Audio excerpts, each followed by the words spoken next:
Vous êtes né en Russie, vous avez émigré à 30 ans en France, et vous écrivez en français. Et qu'est-ce que cela fait d'écrire dans une autre langue que la langue maternelle? Le risque, me disait un autre écrivain qui écrit dans une autre langue, le risque quand on écrit dans une autre langue, c'est que au lieu de parler cette langue qu'on a appris, ce soit la langue qui parle à votre place. Est-ce que vous avez eu ce problème? Vous savez, durant ma déjà très longue vie d'écrivain français, j'ai entendu des centaines d'aphorismes de cet acabit. Je pense qu'ils font tout un plat de ce passage-là. Il faut simplifier les choses. Vous êtes tout à fait bilingue. Je ne veux pas dire que demain vous allez devenir Balzac automatiquement en étant en français, mais le passage d'une langue à l'autre n'est pas si extraordinaire que ça. Ce qui est beaucoup plus difficile, c'est tout simplement de passer de notre langage d'aujourd'hui. Vous voyez comment on parle maintenant, je bafouille, je cherche les mots, donc ce n'est pas un acte naturel, cette expression orale. On ne bafouille pas quand on écrit, parce qu'on réfléchit beaucoup plus. Déjà, si vous écriviez ne serait-ce qu'une lettre d'amour, une lettre administrative, votre style langagier changerait, n'est-ce pas? Changerait beaucoup. Il y a quand même un style. Maintenant, imaginez ce passage quand vous passez de ce style administratif, un style amoureux, vers la prose artistique. C'est là où se trouve l'abîme entre deux langues. Pas entre le chinois et le français, entre le russe et le français, entre le roumain et l'albanais, c'est pas du tout ça. Ce n'est pas là la différence, mais c'est entre notre langage quotidien, que tout le monde manie, et le langage de l'écrivain ou du poète. Quand on vous dit, quand on vous a donné tellement d'étiquettes, on vous a dit que vous étiez, il y a un débat, est-ce qu'il est plutôt russe ou plutôt français? C'est un Proust russe ou c'est un Tolstoï français? Vous vous rapportez comment toutes ces étiquettes? Bon, je préfère une étiquette encore plus, comment vous dire, farfue, il n'y a pas d'autre mot.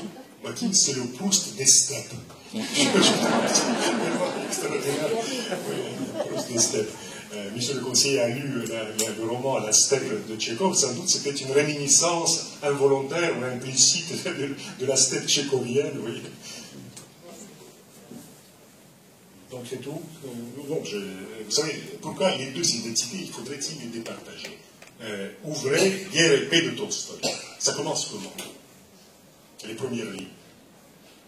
Mais en français. En français, moi je ne me souviens pas non plus, hein. Je ne me souviens plus à mot d'un mot, mais je sais que ça commence en français. Pourquoi ça commence en français? Quand même, c'est la plus grande épopée russe, nationale. Enfin, quel coup pour notre orgueil! C'est terrible. Vous imaginez Balzac qui commence ses romans en russe.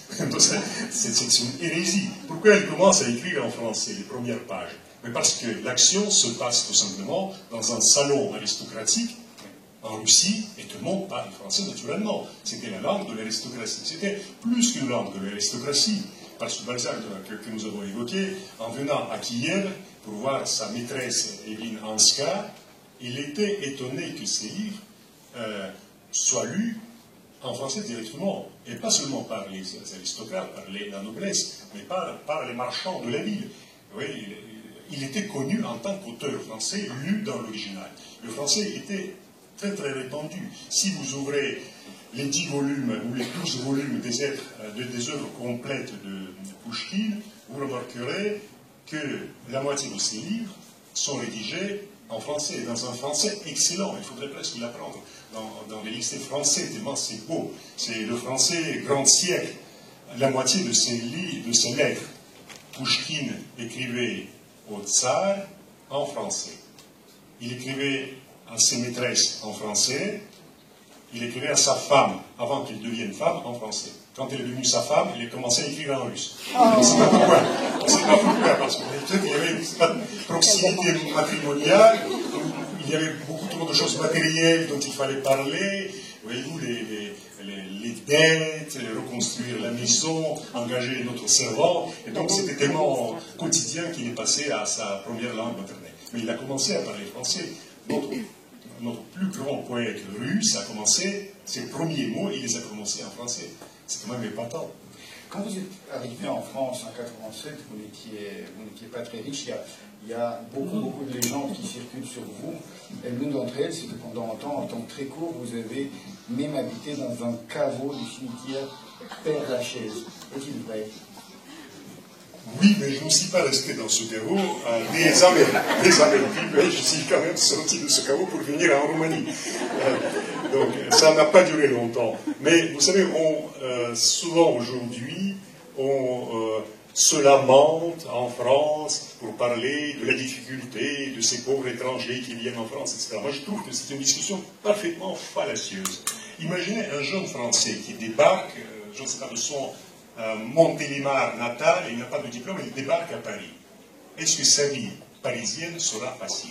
Mais pas du tout. Pas du tout. Surtout avec le prix de mètre carré maintenant. Le prix de mètre carré, il n'a pas de travail, bon, il parle français, c'est vrai, il n'a aucune aide. Il n'a aucune aide, il n'a pas d'aide médicale universelle dont peuvent bénéficier certains réfugiés. Donc, ça sera une galère, une vraie galère. En Espagne, croyez-vous qu'un petit Espagnol qui sort de son petit village, qui monte à Madrid, la vie sera facile? Non, pas du tout. Il se retrouverait peut-être comme moi dans un caveau. Alors, au Portugal, la même chose. La Grèce, n'en parlons pas. Donc, il ne faut pas trop insister sur les origines étrangères du nouveau venant pour le plaindre et pour en faire le symbole, vous voyez, de la misère universelle de notre époque. Je ne pense pas qu'il y ait beaucoup de gens dans cette salle qui vous plaignent. Je ne parle pas de moi, je parle de justement, quelle est la part que la chance a joué dans votre vie? Parce que vous avez obtenu aussi le prix Goncourt pour le Testament français pour une décision technique. Vous avez décidé avec votre éditeur de publier le roman en septembre et non en décembre. Non, c'est pas du tout ça. C'est pas du tout ça. C'est une interprétation journalistique, à mon avis. Vous l'avez trouvé quelque part. Le raccourci est non. Voilà, on écrit non, c'est très simple. Pour tout vous dire, à quel point l'éditeur comptait sur ce prix, enfin, il n'y comptait pas du tout, et qu'il a publié en septembre. En septembre, on ne publie pas, normalement, les prix, les livres qui doivent avoir un prix. On les publie au mois de mai ou bien au mois d'août. Il a été publié beaucoup trop tardivement. Personne n'a formé des projets, vous voyez, stratégiques pour que ce livre ait le prix. Et le livre a été tiré à 1500 exemplaires, ce qui est assez peu pour la France, 1500 exemplaires. Et d'ailleurs, ce que m'a dit mon éditrice, Simone Gallimard, vous savez, c'est tellement littéraire, ça ne veut pas se vendre, mais si on vendait 1000 exemplaires ou 1500 exemplaires, ça serait parfait. Donc, dans quelques semaines après, c'était 30 000 exemplaires, et puis avec le Goncourt, un demi-million, enfin 500 000. Donc rien n'a été prévu. C'est pour ça que quand on parle souvent des magouilles, vous voyez, derrière chaque prix, il y a des magouilles, là je peux constater qu'il n'y en a pas eu, tout simplement parce qu'on n'a rien prévu.